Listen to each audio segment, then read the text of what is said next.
Hola, mi nombre es Itzel Olvera Hernández y el día de hoy les voy a presentar mi proyecto integrador de técnicas analíticas.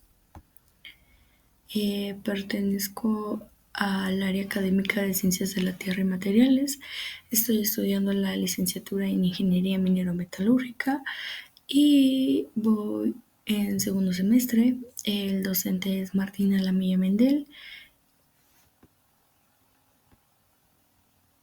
Ok, vamos a empezar con la misión y visión de las técnicas analíticas. Eh, la misión nos comprende que las técnicas analíticas permiten o implican más bien integrar el análisis tradicional, instrumental y metalográfico para obtener una visión más completa de los materiales y reforzar lo aprendido en clase en base a teoría para ponerlo en práctica en laboratorio.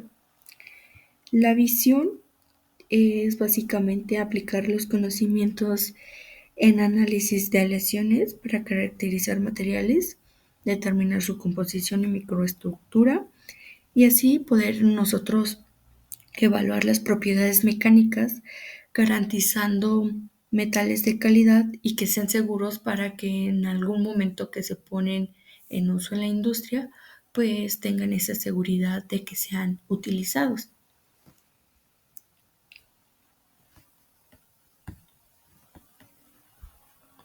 Ok, el objetivo de las técnicas analíticas se basa principalmente en caracterizar y evaluar minerales y aleaciones mediante estas técnicas analíticas e instrumentales con estándares y normas nacionales e internacionales.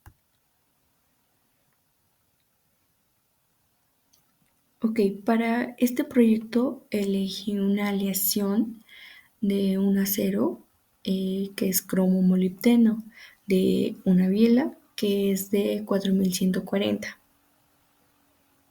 Eh, Esta pieza es principalmente de una aleación de un acero aliado, es decir, que pues no es simplemente, o sea, no es simple y tampoco es inoxidable. Tiene cromo y molibdeno, como ya se los mencioné, y contiene 0.40 de carbono, ya que es un acero resistente con alta dureza y tenacidad, y pues es ideal para piezas como bielas, ejes o engranes. Y debido a esto les voy a hablar un poco más acerca de los aceros aliados. Para empezar, las técnicas analíticas, pues para identificar los elementos de una aleación de un acero aliado. En una aleación de acero aliado principalmente tenemos cuatro elementos importantes. El primero es el hierro, que este se puede ser analizado mediante la metodología de la absorción atómica. ¿En qué consiste su metodología de la absorción atómica? Pues básicamente es una técnica instrumental que funciona excitando los átomos con energía para que emitan luz y a partir de pues esta luz nos va a dar un color y así poder nosotros identificar y medir qué elementos contiene el mineral o aleación que nosotros estemos analizando. El otro es el cromo. Este utiliza la metodología de espectrofotometría de acoplamiento de plasma inducido, conocida como ICP. Esta metodología se basa en una técnica instrumental que aprovecha la luz que emiten los átomos cuando reciben energía. ¿Qué pasa cuando reciben la energía? Esta luz dentro del espectro electromagnético nos permite identificar y analizar los elementos presentes en minerales y lesiones.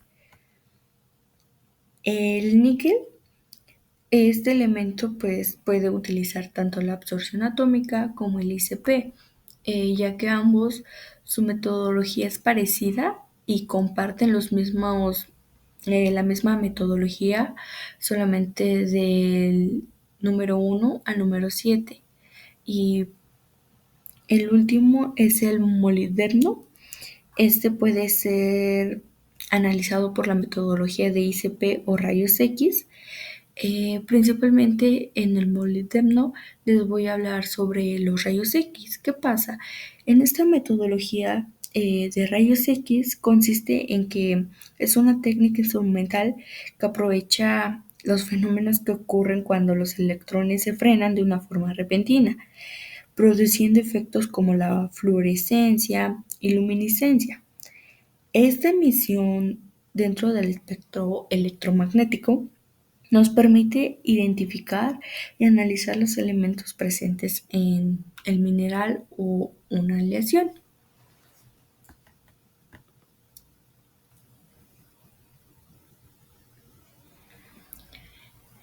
Para comenzar, necesitamos saber las, de dónde se obtienen las menas principales de los elementos que forman un acero aliado. Cada mineral aporta un elemento que modifica las propiedades del acero, por ello pues tenemos diferentes menas.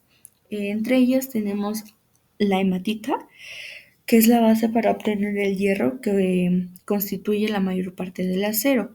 La cromita, esta es la fuente de cromo que mejora la dureza, la resistencia al desgaste y la corrosión. La molibdenita aporta molibdeno, como su nombre lo dice, ya que aumenta la resistencia mecánica y el comportamiento a altas temperaturas. La pirolusita nos proporciona manganeso, que mejora la resistencia a la tracción y a la dureza. La pentalandita es una mena de níquel que nos ayuda a mejorar la tenacidad y la resistencia al impacto.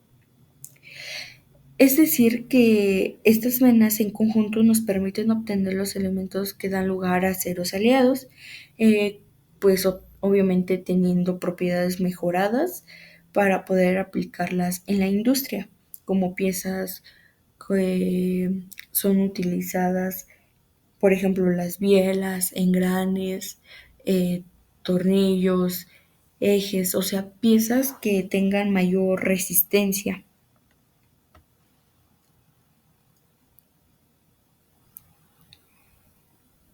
La geología de los elementos del acero aleado.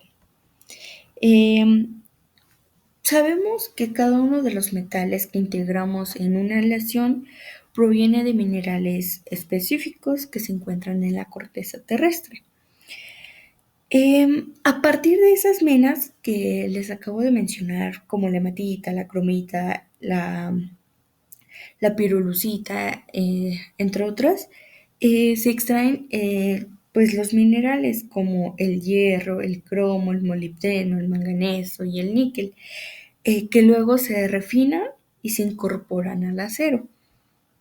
Eh, Básicamente, estos elementos no solo provienen de diferentes minerales, sino que también de ambientes geológicos, como depósitos sedimentarios, de rocas ígneas o zonas ricas en sulfuros metálicos, de ahí se extraen.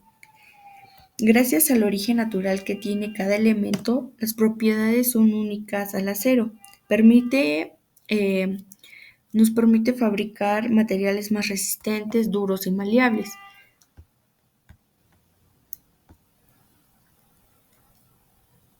Dentro de los usos industriales de este tipo de aceros, pues tenemos básicamente que se utiliza en industrias donde los materiales, eh, o sea, lo que buscan las industrias son materiales que tengan alta resistencia, pues dureza, tenacidad y tolerancia al calor o al desgaste.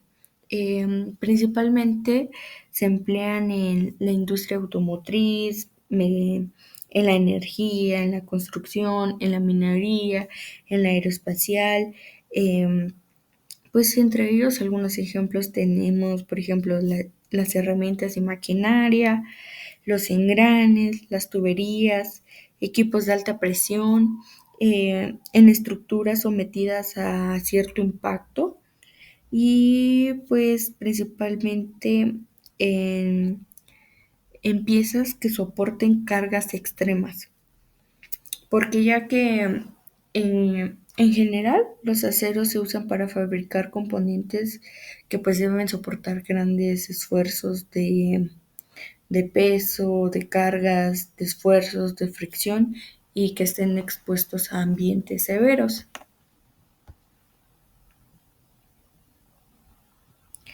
Dentro de la composición química tenemos que la biela que les comenté es de 4140. Esta biela es de un tipo de acero aliado que se caracteriza principalmente por su combinación de resistencia, dureza y tenacidad.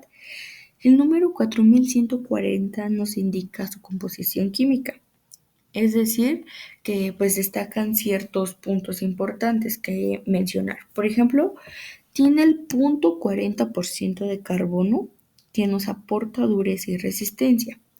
Tiene entre el 0.8 y 1.1% de cromo.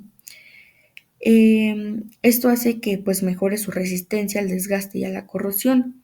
De molibdeno tiene el 0.15 entre el 0.25%, incrementando su resistencia mecánica y al calor.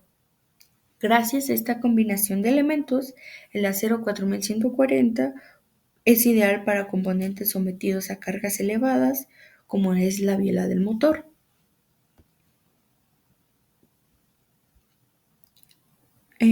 La producción de la pieza de la biela. La producción de la pieza de la biela nos conlleva diferentes pasos a seguir. Primero, se elige el acero adecuado. Normalmente puede ser un 4140 o un 4040. Porque debido a esto, al número que nosotros elijamos, va a depender de la buena resistencia que soporte y que pues tenga la pieza. Después vamos a cortar el material para obtener de forma inicial la pieza. Luego viene el forjado, donde el acero se calienta y se deforma para darle una mejor estructura interna y así acercarlo a la forma final. Más adelante se hace el mecanizado, que es cuando se usan máquinas como tornos, fresadoras o taladros para dejar la pieza con medidas exactas.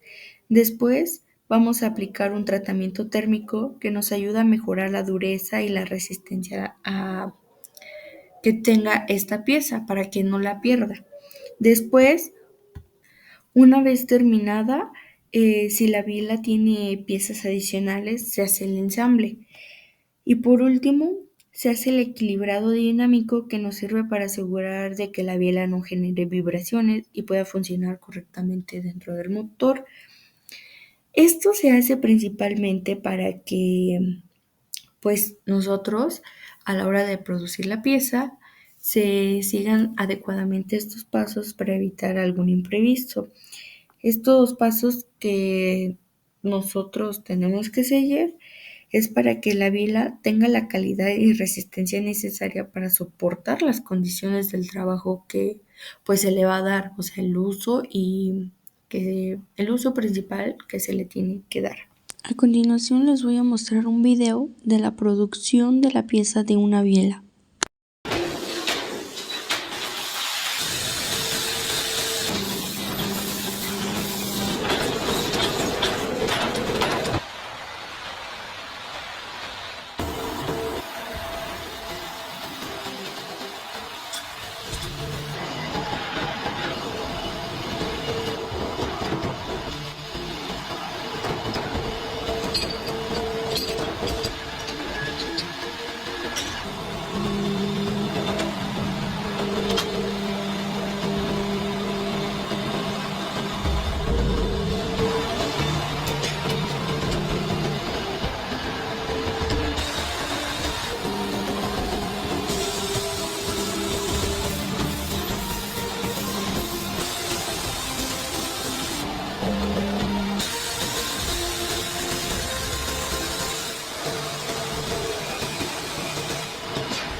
Entre las disciplinas que se encargan del estudio de las estructuras en materiales encontramos precisamente la metalografía. ¿Qué es la metalografía para empezar? Pues es básicamente una ciencia que se va a encargar de examinar y determinar los componentes que hay en una muestra o de una aleación, pasando desde ciertos pasos que se deben seguir, como lo son la selección, el corte, el montaje, el desbaste, el pulimiento, el ataque químico y el análisis microscópico.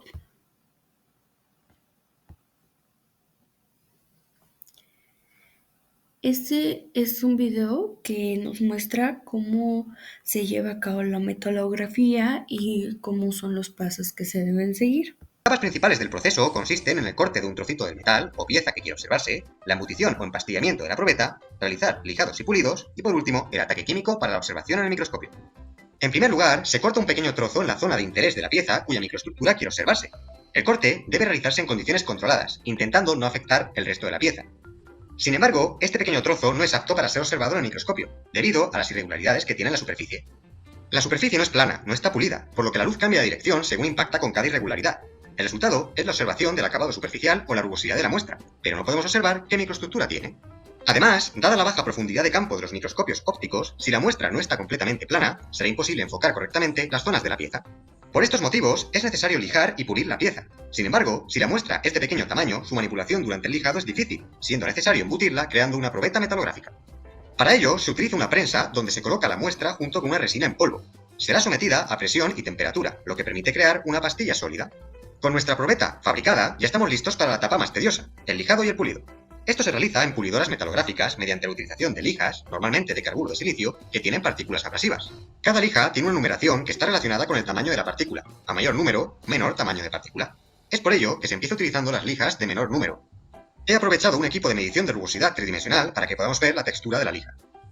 El proceso de lijado se realiza normalmente con agua, evitando calentamientos y retirando las partículas arrancadas. Es importante girar la probeta 90 grados cada vez que se cambia a una lija nueva, para eliminar las rayas creadas por la anterior lija.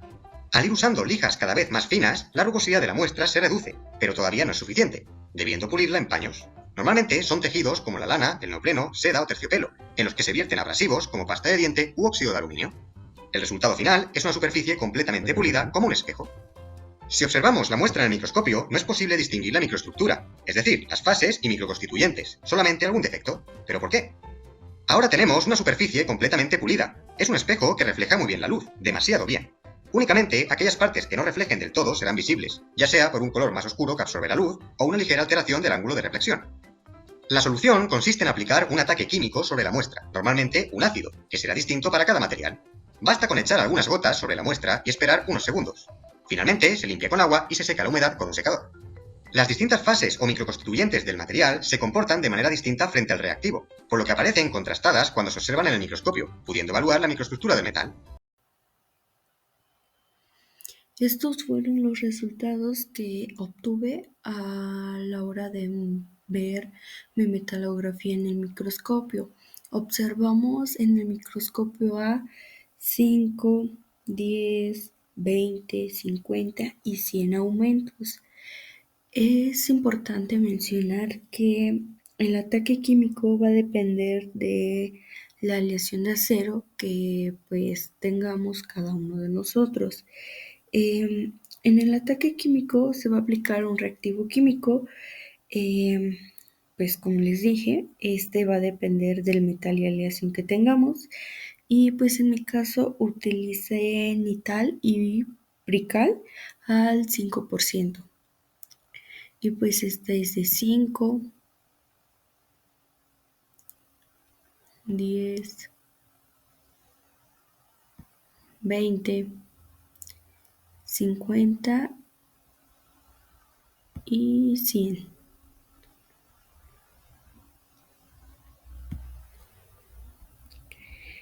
El diagrama hierro-carbono es un diagrama en el que yo utilicé para ubicar mi diagrama de cromo molibdeno. Cuando la aleación que yo escogí 4140 está en condición laminada o normalizada, su microestructura principal es ferrita más perlita. La ferrita principalmente es una fase blanda, dúctil, que la vamos a encontrar en color claro y poderla observar en ese tono en el microscopio. La perlita va a ser una mezcla laminar de la ferrita más la cementita y en el microscopio la vamos a poder observar con un color más oscuro. El diagrama hierro cromo, en este el cromo se va a disolver en la ferrita, que va a ser alfa hierro, y va a tener un 13% de ferrita. Y arriba de esta cantidad va a aparecer la fase sigma, que se va a enfriar lentamente. El cromo aumenta su temperatura dependiendo de la transformación de la ferrita a austenita. El diagrama hierro-molibdeno, y en este el molibdeno también se va a disolver en ferrita. Pero la diferencia de este que va a tener es que va a formar carburos duros. Eh, y pues también el molibdeno se va a expandir en el campo de la austenita y va a retardar sus transformaciones difusivas. Y mencionemos algo importante, que va a aumentar su templabilidad del acero. Este diagrama va a tener una composición principalmente de 0.40 de carbono, 0.9 de cromo, 0.2 de molibdeno y el 98.5% de hierro.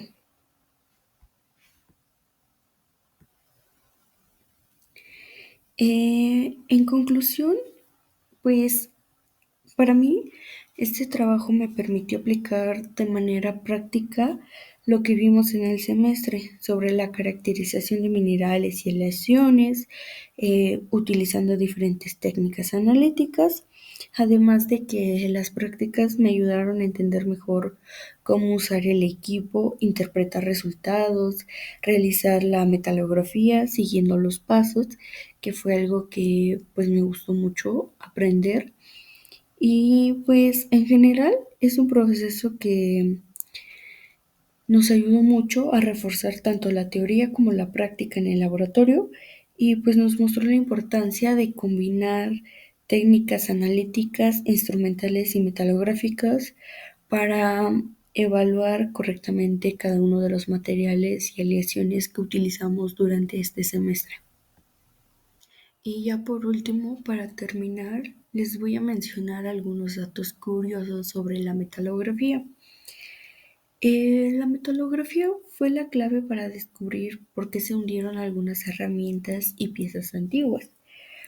Eh, Esto se sabe cuando los científicos empezaron a pulir y observar metales al microscopio, pues encontraron muchas fallas. Ellos lo llamaban fallas misteriosas porque pues observaban grietas repentinas, rupturas sin explicación o piezas que se desgastaban muy rápido. Estaban ocultas en la microestructura, no en el material. A simple vista pues no se veían. En otras palabras, pues el metal podía verse perfecto por fuera, pero tener defectos invisibles por dentro y pues la metalografía permitió encontrarlos. La metalografía fue fundamental para el desarrollo de los aceros modernos, especialmente los que se usaban en piezas como bielas, engranes, turbinas y herramientas. Eh, Gracias a esto se podía observar la microestructura y pues los ingenieros podían descubrir que controlar el tamaño de grano, las fases y los tratamientos térmicos, pues podían ellos multiplicar la resistencia del acero sin cambiar su composición química. También esto revolucionó la industria porque pues permitió que el fabricar metales más fuertes, más seguros y más duraderos, eh, solo se podía modificar el proceso, pues no el material. Eh, Además, el ataque químico no solo revelaba la microestructura, sino que también podía dibujar patrones únicos en cada metal. Esto se debe a que pues cada lesión responde diferente al reactivo al que se está sometiendo pues este ataque. Algunas formas pues eran líneas, otras islas, otras agujas, otros granitos, que pues se les fue dando ese tipo de nombre debido a que se formaban pues esa, ese microestructura a la hora que se le echaba el reactivo y pues se hacía el ataque químico y así poderlo observar después en el microscopio. Por eso muchos metalográficos decían que que cada muestra de metal tenía su propia huella dactilar y solo aparecía cuando lo atacabas correctamente. Pues esto porque pues dependiendo del tipo de lesión que se estaba con la que se estaba trabajando o analizando, pues dependía el reactivo con el que tú ibas a atacar esa aleación y por ello pues se veía diferentes formas a la hora de observarlas en el microscopio. Y sería todo. Muchas gracias por su atención.